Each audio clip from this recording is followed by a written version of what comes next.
flash and it comes off. When you're going back in, this is the odd bit, because you'll think it's not in right and you'll be trying to push it and get it all in. Don't.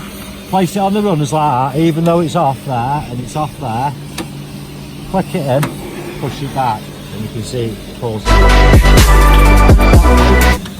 on, off. If you are taking your bulb out, just simply twist and pulls out. You can leave them in.